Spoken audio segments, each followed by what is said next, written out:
Welcome to Highfalutin Low Carb, the almost weekly web series where we find and test the best low carb recipes this crazy internet has to offer. Today, we're going to tackle a low carb and keto staple, bone broth. Stay tuned.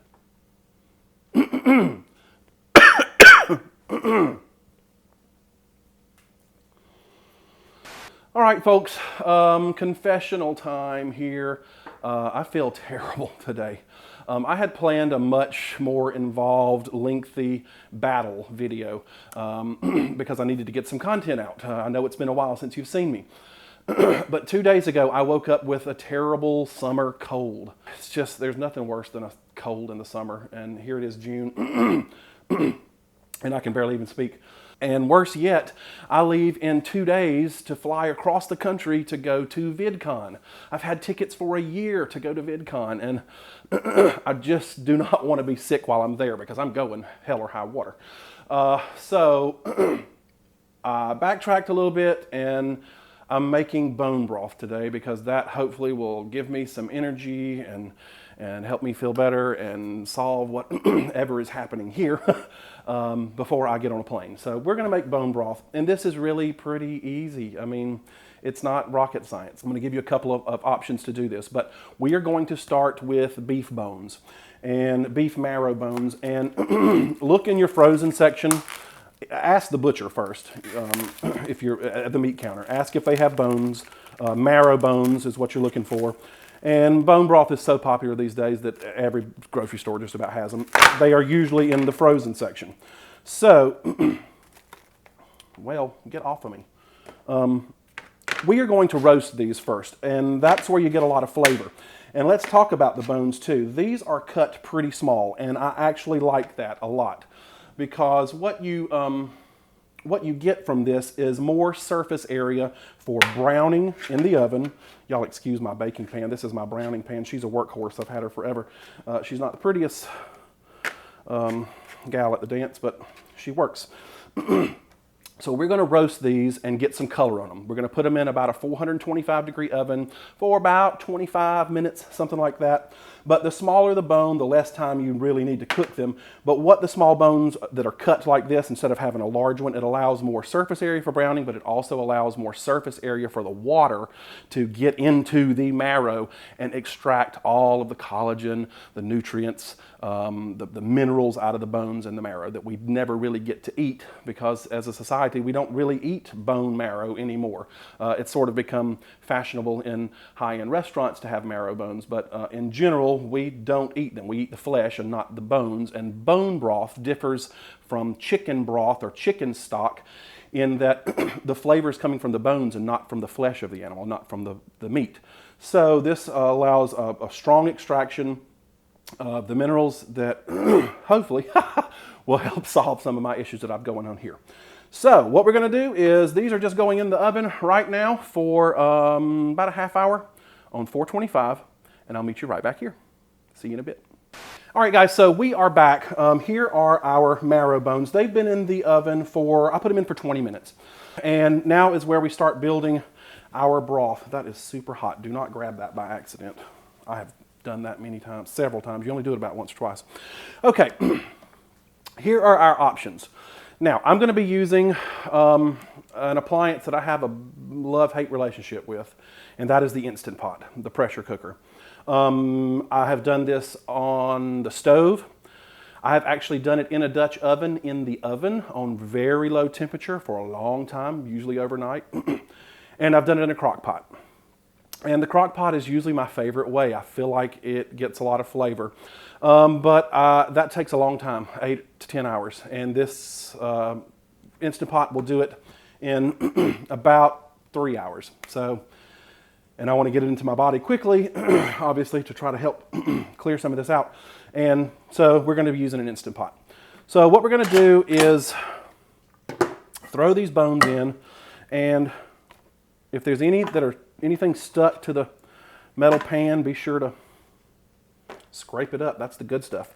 What putting this in the oven does is allows the Maillard reaction, the browning, the thing that, makes meat taste good, the browned meat.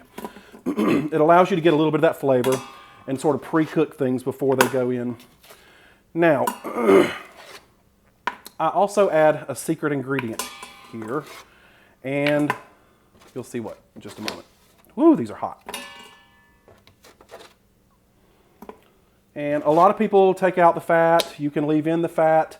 I'm actually going to add it back in. There's a lot of flavor there, and especially if you've bought grass-fed beef bones, then all of that is wonderful. See all these brown bits here? Get all that. Don't leave that behind.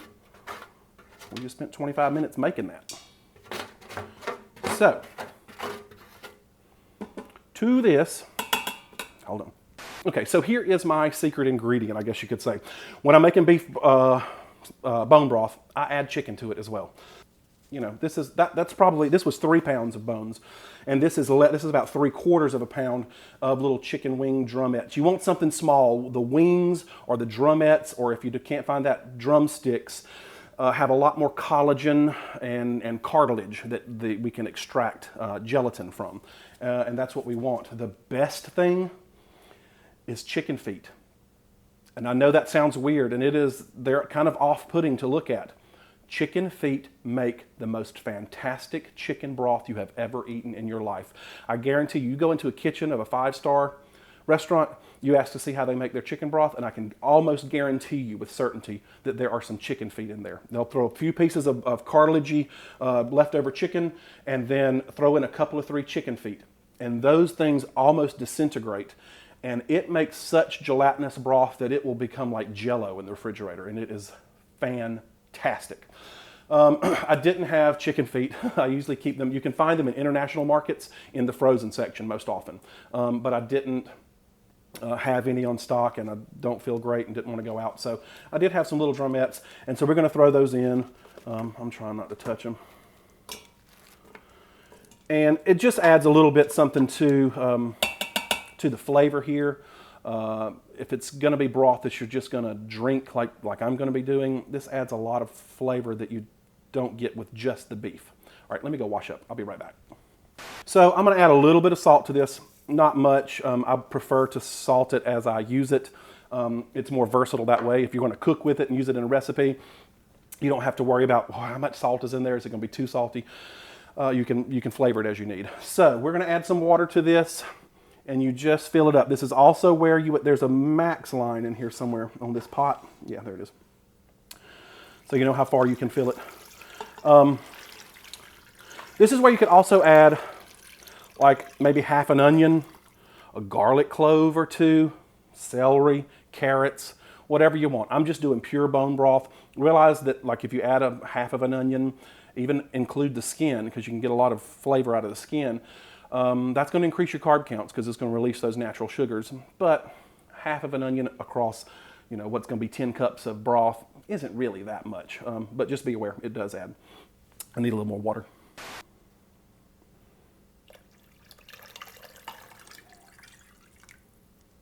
Okay, so that was 10 cups of water. It's not quite to the max line, all the way to full.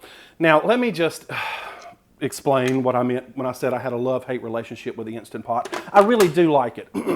I try personally, just in a small kitchen like this, I try to avoid buying single-purpose appliances. Alton Brown says that all the time. If you're buying kitchen gadgets, buy something that you can use to do multiple tasks. The Instant Pot is great, particularly if you're somebody who makes rice, grains, beans, or a lot of soups and stews. It's great for that. Now, I had a terrible experience when I first got this. I was so excited, opened it up. It comes with a book that is like the Encyclopedia Britannica to use the darn thing. I find that the control panel on the Instant Pot is one of the most confusing appliances ever. They made it way more complicated than it needed to be. And once you use it a couple of times, you're like, oh, this makes sense. You just manually do it. All of these pre-programmed programs that, stew or soup or whatever, I just avoid those altogether because it always requires referencing the book when you could just put it on manual. So the reason I had a terrible time with this the first time I used it is, you see that right there? That is the float valve, and you can hear it, right?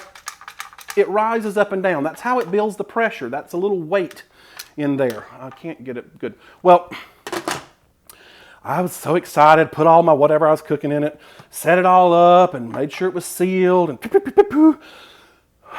3 hours later, I come back and it hasn't sealed. There's no pressure.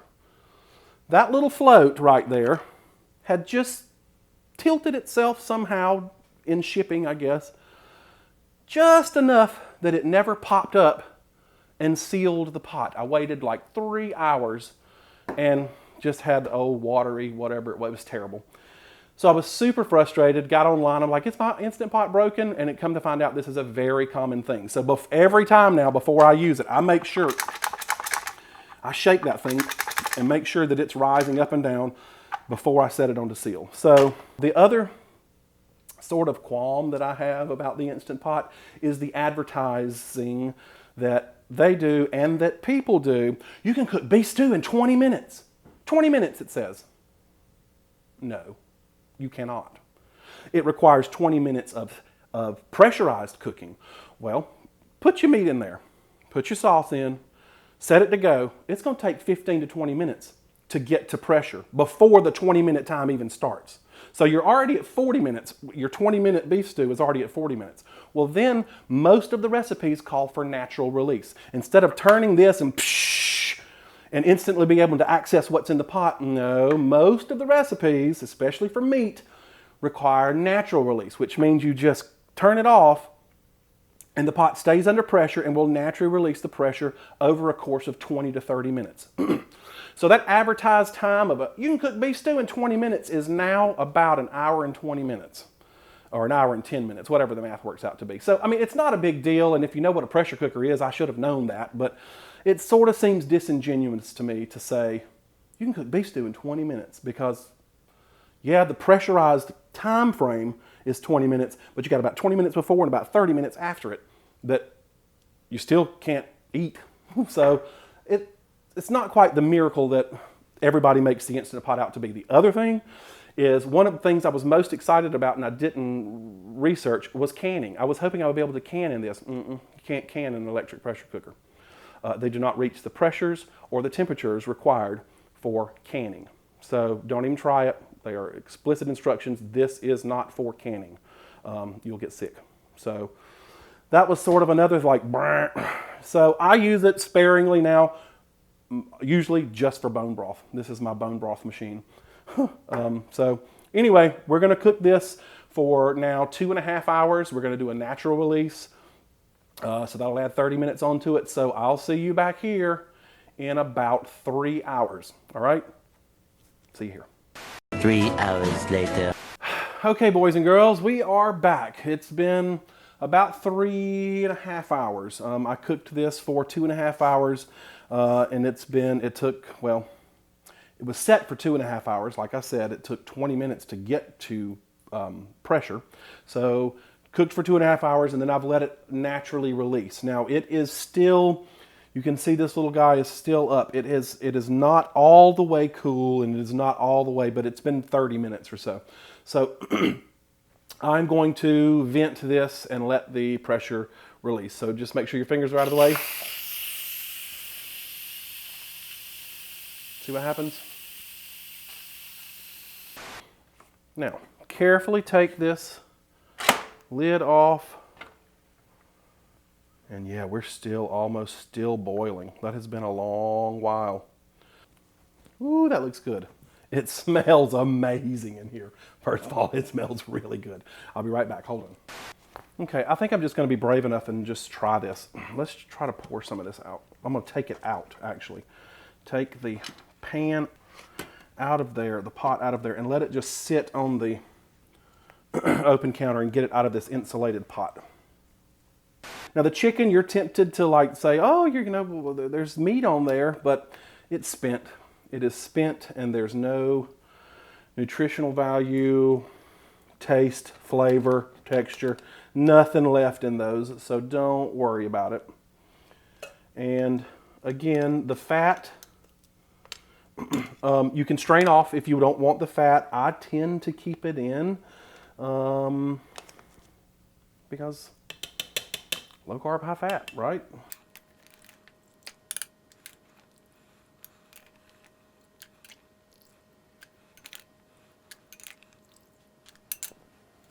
Okay, this has cooled a little bit, so we're actually going to try to strain this. You got to be very careful here. It's still quite warm. What you want to do is let this cool off at room temperature for a little while, but not, you know, not long. As long as it's cool enough to work with and store, you're better off getting it into the fridge as quickly as possible. Don't let this come to room temperature here on the counter. That you're just introducing some food safety issues that you don't want to deal with. So what you do is strain this off. This is going to be 10 cups of liquid. I will leave this, that's still rather warm. The way I handle it is that you need to use this in a week if you refrigerate it. It needs to be consumed within a week. So I will put, depending on how much I think I'm going to drink, maybe half or a third of that into some glassware or containers that I can seal and keep in the fridge. The rest of this, I store in the freezer, so when I need it. You can put it in a Ziploc bag and freeze it on its side so that you can stack them. But the problem for me with that is that you can't, when you're ready to use it and it's frozen, I can't get it out of the bag. So what I do is I take a little 8x8 casserole pan, metal or glass, a little casserole dish, and I pour as much as fits in there, and I freeze that in the freezer uncovered. And then the next day I will go back and take those pans that I have and pull, they'll almost crack like an ice cube tray, and take out that huge block of frozen stuff and then put that in a gallon freezer bag and freeze those, and they will stack in the freezer beautifully. And then when you want some broth, you just pull out one of the bags and it's ready to go. So there you have it, folks. I am going to do my best to consume as much of this as I can over the next couple of days because, as I said, I really want to be on my game and on my toes for VidCon. I'm hoping that I can learn a few tricks to make better content and more content. That's my goal here. As you know, this is a hobby of mine. It is not my full-time job, and I would love to make more videos, but the production process is quite a process for me, and I'm still learning, but I hope that I can learn some tricks to get some stuff out to you faster and better than I'm doing now. So that's my goal. So guys, thank you so much for joining me. As I say every time, and I truly mean it, these videos are a way for me to maintain my low-carb way of eating. Looking into the end of this camera every week or every other week or once a month keeps me honest, and I appreciate that you've come along for the journey. If you know what Patreon is, check out my Patreon account. I'll leave a link below. It's just a tip jar for the internet. It allows people like you who enjoy what people like me do to give us $1 or $2 a month just to sort of keep the train on the tracks and keep this channel rolling along. Please like this video, click the like button, and subscribe down below. This is a little bit different video than most of our others, but I will be back within a couple of weeks after VidCon. I'm gonna come back and I've got a brand new battle video that you are going to love. So anyway, thank you guys. I love you, and I'll see you soon.